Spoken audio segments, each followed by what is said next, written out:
News click में आपका स्वागत है। पल्स ऑफ इंडिया जनता की नब्ज को टटोलने के लिए हम पहुंचे हैं बिहार की धरती में, बेगूसराय में। यहां से कन्हैया कुमार और गिरिराज के बीच में टक्कर तीखी होती दिखाई दे रही है।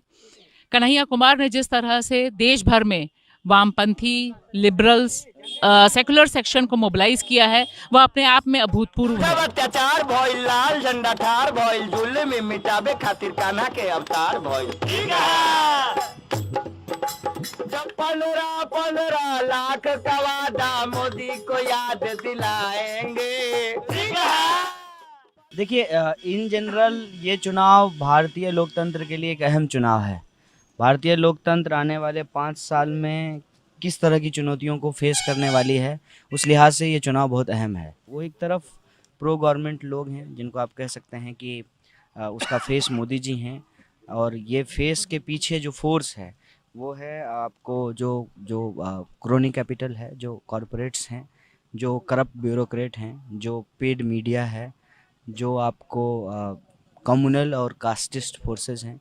उसका फेस जो है वो मोदी जी हैं। विकास का चेहरा बस कहने के लिए है, असली चेहरा जो है वो इस देश में लूट का, झूठ का और बेईमानी का चेहरा है।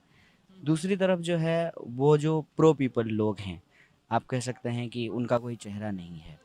तो ये लड़ाई जो है Modi versus we the people of India की लड़ाई हो गई है। मुझे लगता है कि जीवन में सारी चीज़ें तय नहीं होती हैं। आप भी नहीं तय किए होंगे कि आप कभी बेगूसराय आएंगे और उन रास्तों पे गुजरेंगी जिनके बारे में आपको कोई इमेजिनेशन नहीं होगा कि कोई देश का जिला ऐसा भी होगा जहाँ सड़कें पहुँची ही नहीं हैं, जबकि ये कोट एंड कोट जो है बिहार का एक डेवलप्ड डिस्ट्रिक्ट माना जाता है। आप उसकी हालत देख रहे हैं, हमारे साथ घूम रहे हैं। तो ज़िंदगी परिस्थितियाँ पैदा करती हैं और बतौर मनुष्य जो है आपको उसका मुकाबला करना होता है। हम कहाँ सोचे थे कि कभी चुनाव लड़ेंगे, या ये भी नहीं सोचे थे कि ये सारे आंदोलन जो हैं वो हमसे अपना एक जुड़ाव महसूस करने लगेंगे, या हमारे चुनाव से वो किसी न किसी तरीके से जुड़ जाएंगे। तो वो हुआ है और मैं इसको जो है एक पॉजिटिव साइन मानता हूँ, और मुझे कोई दबाव नहीं है क्योंकि मेरे पास खोने के लिए कुछ नहीं है। देखिए, भारत में जो जाति और धर्म के समीकरण पे राजनीति होती रही है, ये बहुत पुरानी बात है। नई बात जो होनी है और जो होना चाहिए वो ये है कि यहाँ इशू बेस्ड पॉलिटिक्स धीरे धीरे इमर्ज करेगा, राइट बेस्ड पॉलिटिक्स जो है वो इमर्ज करेगा। और हम जब ये कहते हैं कि एक अच्छा स्कूल बने तो हर कास्ट और कम्युनिटी के लोग इस बात से एसोसिएट करेंगे कि अगर स्कूल अच्छा होगा तो सभी जाति के लोग उसमें पढ़ेंगे, सभी धर्म के लोग पढ़ेंगे। अच्छा अस्पताल होगा तो सभी का इलाज होगा, अच्छी सड़क होगी तो सबको चलने में अच्छा लगेगा, अच्छी हवा होगी। ऐसा तो नहीं है कि हवा ख़राब होता है तो कहता है कि नहीं भाई हम लोअर कास्ट का लंग्स ख़राब कर देंगे और अपर कास्ट का नहीं करेंगे। ये ऐसे सवाल हैं जो दुनिया में इमर्ज कर रहे हैं, भारत में भी इमर्ज करेंगे। प्रॉब्लम ये है कि जो एस्टेब्लिश पॉलिटिकल पार्टी है, चाहे इस साइड या उस साइड, वो चूँकि जाति और धर्म के समीकरण से ही चुनाव लड़ती है, सोशल इंजीनियरिंग से ही चुनाव लड़ती है। बेगूसराय में इस बार वो सारे समीकरण टूट जाएंगे, ये मुझे पूरा भरोसा है। अरे चोरे चौकीदार भइल, अंबानी के यार भइल, नीरव माल्या दीने में फरा। 90% लोग किसान हैं, 90% लोग बिजनेस करते हैं। आज के तारीख में मोकामा से लेकर, बरहिया से लेकर, लखीसराय से लेकर या बेगूसराय से लेकर पछवाड़ा तक जितने भी बुनियाद हैं, 3 बिजनेस में वो ज़्यादा जिंदा है। एक छोटे छोटे उद्योग करके, दूसरा है उनका जो उद्योग है कृषि है। कृषि का जो लाभकारी मूल्य होना चाहिए, लागत से भी कम, तीसरे बुनियाद काफ़ी आक्रोश में है। दूसरा चीज़ GST लेकर इनका बिजनेस बैठ गया। बालू का जो गुंडागर्दी हो रहा है कि मंत्रियों के द्वारा लूट खसोट हो रहा है, तो जिसके कारण ट्रक जो चलाने वाले जितने भी बुनियाद हैं सबकी स्थिति बहुत ही बदतर है। इसलिए भूमिहार का कहना या अपने निराशा को छिपाने के लिए जात के आवरण देकर जो आक्रोश है भूमिहार वर्ग में उसको छिपा रहे हैं, लेकिन हकीकत में ऐसी बात नहीं। भूमिहार वर्ग काफ़ी आक्रोश में है। निश्चित तौर पर वह वोट कन्हैया के साथ है। कास्ट वाइज जो यहाँ बिहार में जो अनफॉर्चुनेट एक पॉलिटिक्स होती है, इस बार बेगूसराय की जनता उसको करारा जवाब देगी। तो इसीलिए अभी ये कह पाना कि भूमिहार कितना है और ये कितना है, इस समीकरण को तोड़ने की ही जो बात है वो हम कर रहे हैं। नोटबंदी से रोजगार मर गया, मोदी को हम बतलाएंगे। क्रेज है युवा वर्गों में, इसलिए क्रेज है उसने जो देश के अंदर में अपील किया, देश के अंदर में उन्होंने नारा दिया, एक स्कूल एक अस्पताल, एक स्कूल एक अस्पताल का जो नारा दिया, यहाँ युवा लोगों में काफ़ी आकर्षण पैदा कर रहा है कि कलेक्टर की बीवी हो या गरीब की बीवी हो, वह एक ही अस्पताल में इलाज हो, कलेक्टर का बेटा हो, गरीब का बेटा हो, एक ही स्कूल में उसका पढ़ाई हो, इसलिए लोगों के बीच में काफी कन्हैया कुमार इस आंदोलन के द्वारा लोकप्रिय होते जा रहे हैं। तो लग रहा है जो हिसाब से चलेंगे तो कन्हैया ही निकलेंगे। तो कन्हैया लग रहा है और कन्हैया को निकालना भी चाहिए। एक नया युवा है, छात्र नेता है, बहुत अच्छा है, जो बात बोलते हैं फैक्ट बोलते हैं। बेगूसराय का यूथ तो बेसिकली मैंने जो कैंपेन्स में भी देखा है, जो मैंने कुछ जगह पे गया है, और जाने के बाद मुझे कुछ लोगों से मुलाकात के दरमियान मुझे ऐसा लगा कि यूथ में मतलब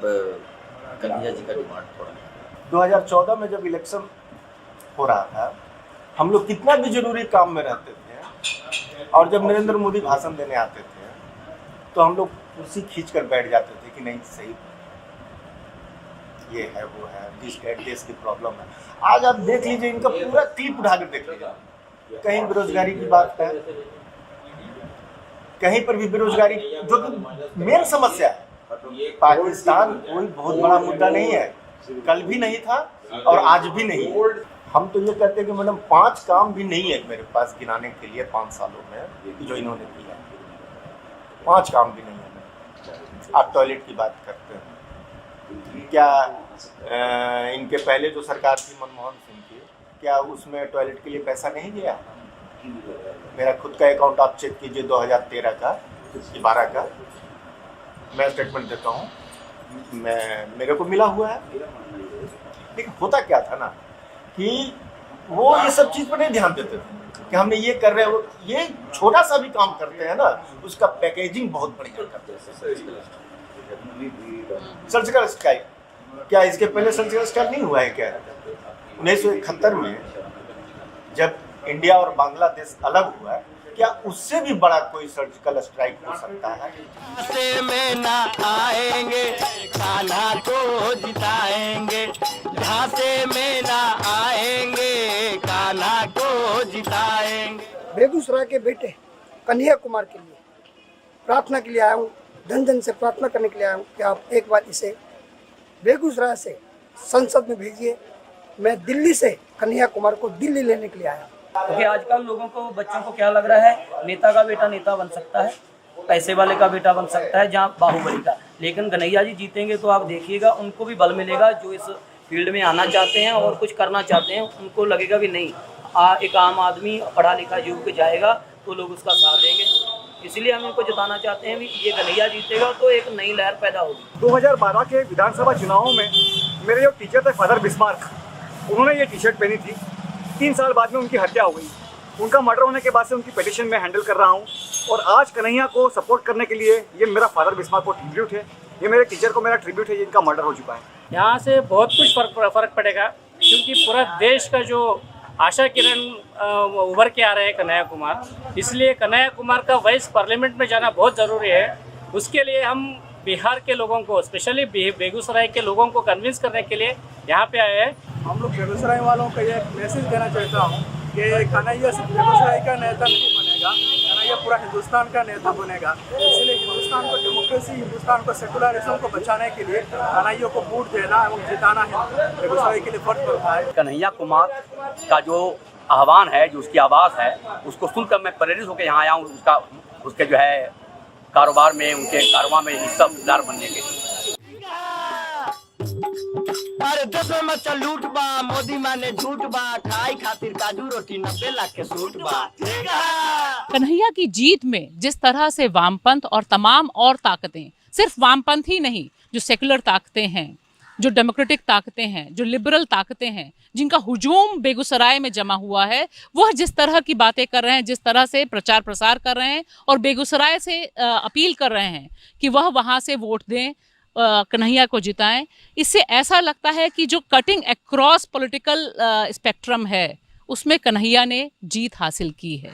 कन्हैया की जीत को लेकर कन्हैया की टीम से ज़्यादा वहाँ के लोगों को भरोसा है। उनको लगता है कि बहुत समय बाद बिहार की धरती से एक इस तरह का युवा सामने आया है जिसने आशा जगाई है। वह आशा सिर्फ वामपंथ के लिए नहीं है, वह आशा उन बेरोजगार युवाओं के लिए भी है जो लंबे समय से बिहार में गरिमा की लड़ाई लड़ रहे हैं, बिहार में रोजगार की लड़ाई लड़ रहे हैं और बिहार को एक दूसरे ढंग से देखने सुनने की बात के लिए संघर्ष कर रहे हैं। कन्हैया आज की तारीख में बिहार के सबसे बड़े आइकन के तौर पर हैं और यह भाजपा के लिए बहुत बड़ा सरदर्द है, क्योंकि भाजपा के पास कोई युवा एनर्जेटिक लीडर नहीं है जो कन्हैया की टक्कर में उतर सके। इसलिए तरह तरह से अलग ढंग से प्रचार प्रसार अभियान भाजपा यहाँ कर रही है।